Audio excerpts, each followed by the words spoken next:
মাননীয় মুখ্যমন্ত্রীকে বলতে চাই, আপনি যে অন্নপূর্ণা ভাণ্ডারে টাকাটা দেওয়া শুরু করেছেন, সেটা কিন্তু প্রত্যেকটা মহিলাকে দিন, যারা পাওয়ার যোগ্য প্রত্যেকটা মহিলাকে দিন। যারা পেয়েছে তাদের তো সত্যি খুবই আনন্দ হচ্ছে, আর যারা পায়নি তাদের কিন্তু সত্যি খুবই কষ্ট হচ্ছে। তাদের মধ্যে কিন্তু আমিও একজন ছিলাম, তারপরে আমি কিন্তু পেয়েছি।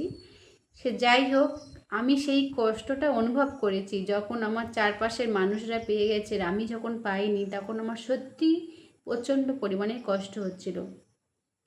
তো আমার চোখে জল চলে এসেছিলো ওই টাকাটা পাওয়ার জন্য, কারণ এটা সরকারের টাকা। সরকারের টাকা সবাইয়ের পাওয়ার আশা আছে, সবাই এই টাকাটা পেতে চায়। এই টাকাটা কিন্তু অনেক অনেক মানুষের উপকার হয়, কারণ এখন অনেক মানুষের কিন্তু কাজ নেই। যারা স্টেশনে হকারি করতো তাদের সেই কাজ চলে গেছে, যারা ট্রেনের উপর উঠে হকারি করতো তাদেরও কিন্তু সেই কাজটা চলে গেছে, কারণ এখন কিন্তু মানুষের একদমই কাজ নেই, তাদের খাওয়ার জন্য পয়সাটুকুও নেই, তাদের কিন্তু এই টাকাটা খুবই প্রয়োজন।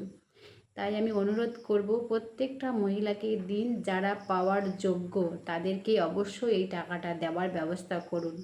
কিছু কিছু মানুষ এখনও পর্যন্ত পায়নি, তাদের কিন্তু খুবই কষ্ট হচ্ছে, তাদের খুবই অসুবিধা হচ্ছে।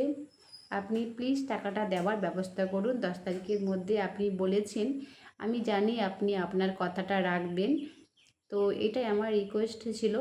আমি একটা মহিলা হয়ে আমি চাই প্রত্যেকটা মহিলা যারা পাওয়ার যোগ্য তারা কিন্তু এই টাকাটা পাক। এই কষ্টটা সত্যি খুবই বড় একটা কষ্ট, আমি এই কষ্টটা অনুভব করেছি বলেই কিন্তু আজ আমি এই কথাটা বলতে পারছি। তো চলো, কথাটা যদি ভালো লেগে থাকে অবশ্যই সবাই একটু লাইক সাবস্ক্রাইব করে পাশে থাকবে। আবারও কোনো একটা ভিডিও তোমাদের সঙ্গে দেখা হচ্ছে। টাটা।